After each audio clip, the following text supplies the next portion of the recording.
Dr. Lovelace is only half a man. He's lost the bottom half of his body from his waist down. So I think he has leg envy. So everything he builds is about legs and spiders.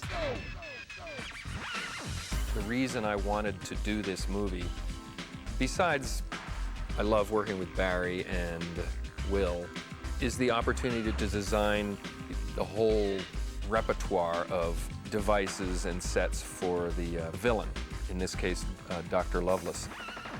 We've never been properly introduced. I'm Dr. Arliss Lovelace.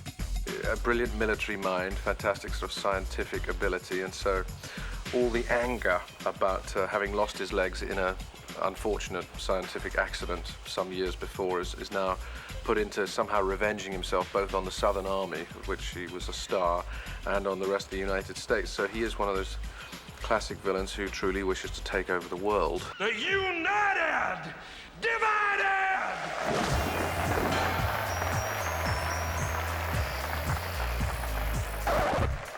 Lovelace's wheelchair was built on a motorized wheelchair that we wanted to make sure would be able to maneuver the way he wanted it to move, be silent so we could do our dialogue on set.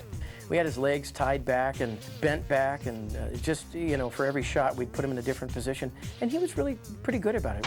Every time you see Lovelace's wheelchair, the actor's legs are of course blocking the back side of the wheelchair.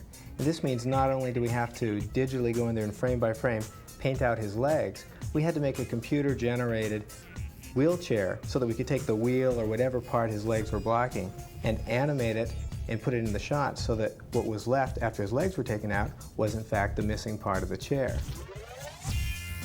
There's another scene where his wheelchair turns into these wonderful mechanical legs. It's a beautiful fight scene. We had to shoot him in front of blue screen for the big fight scene where he was actually wearing blue screen pants, which would later be eliminated when you pull a mat. We monkeyed around with different types of shoes and bungee rigs and ways to support him and how to get the movement from him. It turns out that we use that as kind of a reference to put on the legs using the computer, and then just using rigs to get his movement to match what the legs would do. You wanted everything about it to be stylized and unique and sort of futuristic, but within the context of 1869. So it feels very Jules Verne. It's like what a science fiction movie would be if you shot it in 1869. Save it. Got a train to catch. Yeah! When I heard that it was a period film, 1869, and by the way, there's an 80-foot tarantula in this period film, I said, well, okay. The first thing I designed in Wild Wild West was the tarantula, the 80-foot tarantula, and that's because I suspected that it would be difficult to do. But I forget how I'm going to do it. First, you just design it, and you know, you draw a picture and you think 80-foot mechanical tarantula. Well, I don't think I'm going to be able to build this full size, but I won't rule that out. Well, now, isn't this a coincidence? The way it works for Bo and myself, he gets the broad stroke conceptual design, and I'm in charge of making his, you know, ideas in reality. I mean, the actual nuts and bolts, the way it actually comes out on the stage. He's the conceptual guy, I'm the detail, I'm the reality guy. The tarantula is a massive war machine, long-legged, sort of hyper tank.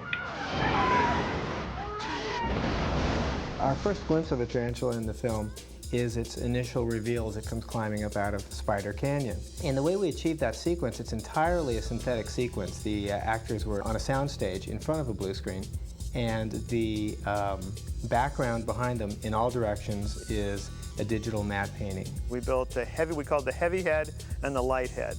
The heavy head was the real one that supported a lot of actors. We could shake it, we could do a lot of the stunts with it, but it was too heavy to put on the motion control gimbal head for the angles and stuff for these visual effects shots. Then we built another deck that fit onto a motion simulator base that we used in front of blue screen that Eric Brevik shot, and we would blue screen in the background.